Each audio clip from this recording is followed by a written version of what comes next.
do I want to be here in the beginning, or maybe we should just go home and not put up with all this? I feel like you're always reaching out and trying to learn this new culture, and people aren't reaching out to hand to help you out at all. You just want to go home, and you don't want to learn anymore, and it's time to end everything.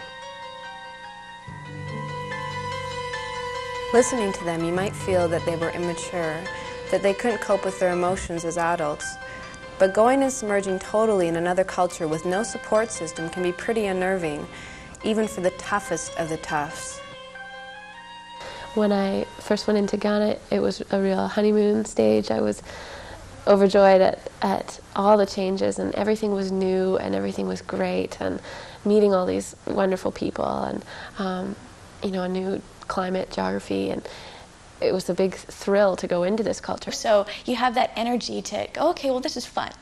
After a few weeks, I find I start to miss home.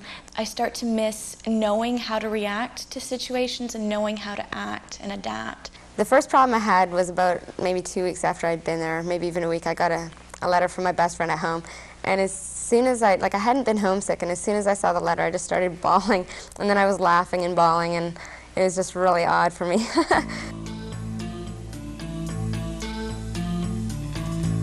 One of the things about culture shock that they outlined before we left was just the whole idea that you would get things in your head about hating the culture that you were living in. And when I heard that, I was like, no, I would never do that. I have a very open mind. And so I thought I got there and everything was fine. I was very excited to be there and loved the culture. But there were a couple of days when I just woke up and I hated everything I saw, and I couldn't really figure it out. There are certain norms and there are certain values, and to keep that society going, these things are reinforced all the time, and so it's very important to that society. And you get into another society and you recognize that the way of doing things, the values, aren't the same, and that they may not be any better or any worse than what you've been brought up with, what you've been led to believe.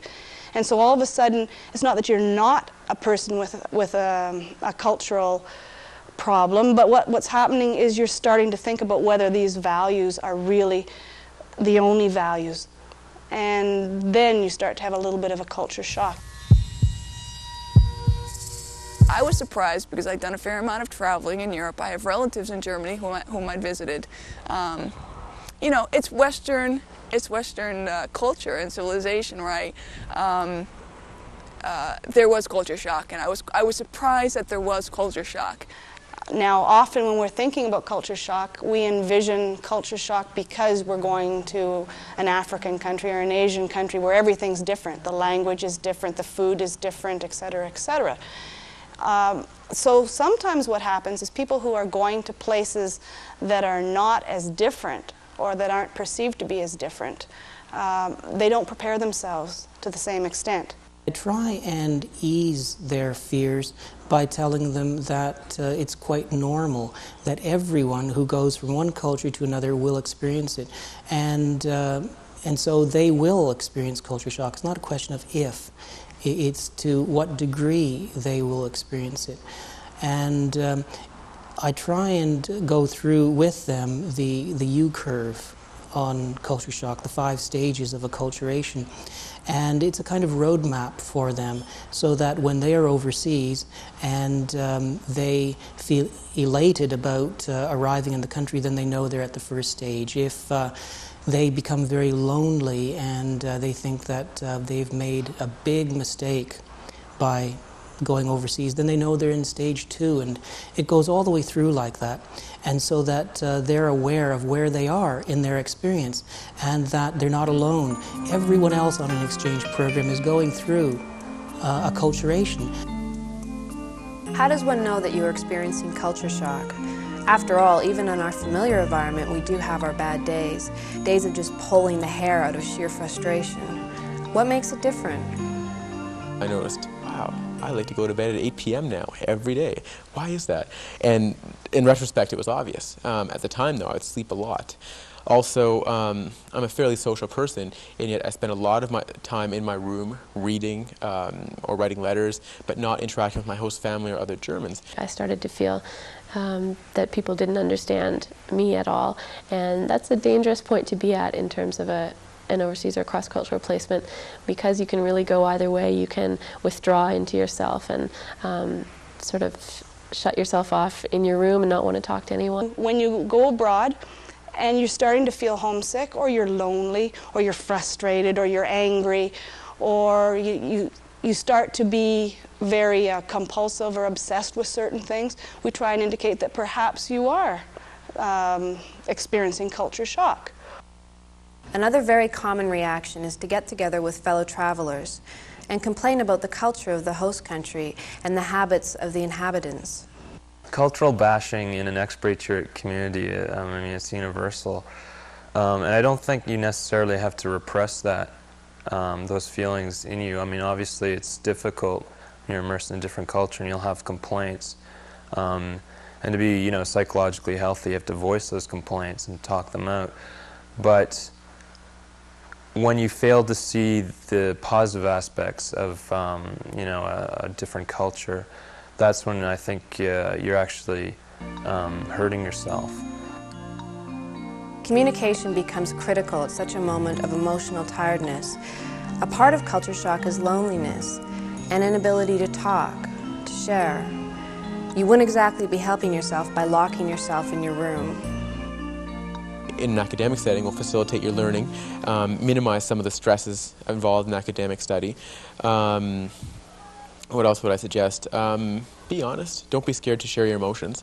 Once you've made some friends, or say you've got other friends who are exchange students or whatever, you know, be straight. Don't go to your room and cry. There will be problems, but always remember to talk to people, communicate with them. It's absolutely critical that you talk with people and really get a feel, because they'll know better than you do what the story is and what's going on. Having a journal abroad helps you understand what you are undergoing on a daily basis. Think of it as a safety valve for your feelings. Over a long period, it helps you to see how you've adapted to the host culture. I wrote a lot in a journal, and it's great for me to have now, but at the time it was a good way to get out some feelings that I had, whether it was frustration at say a difficulty I'd had in the marketplace that day, or whether it was loneliness or whatever feeling I had. It was great to set it down in a diary, and then to reflect back on it a few days later helped me to get a good perspective on what was going on. There's a difference between active and passive coping. Very often people will try to actively cope, in other words, change the problems that they are experiencing.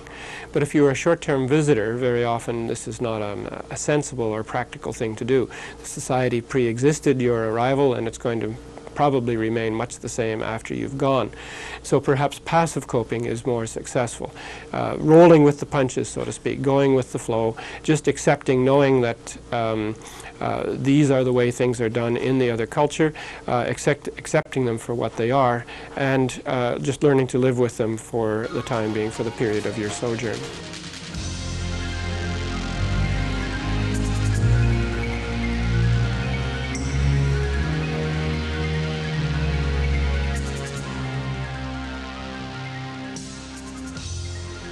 I think you have to be more outgoing, perhaps, when you're abroad than you do at home. Things at home you take for granted, things like friendships tend to crop up, whereas when you're abroad and you're only there for a limited amount of time, you really have to make the effort. Look on everything as being a new experience, and think of all the good things about what I was doing there, instead of think of the things that I was missing out on somewhere else. I think that's part of maturing, is that you have to kind of push through the bad times. So I never really felt like, oh, I'm going to pack up and go home.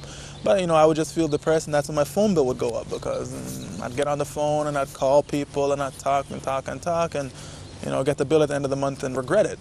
But, I mean, I always felt a little bit better after that anyway, so it was, I guess, worth it. It takes time, and I think you have to understand that it takes a lot of patience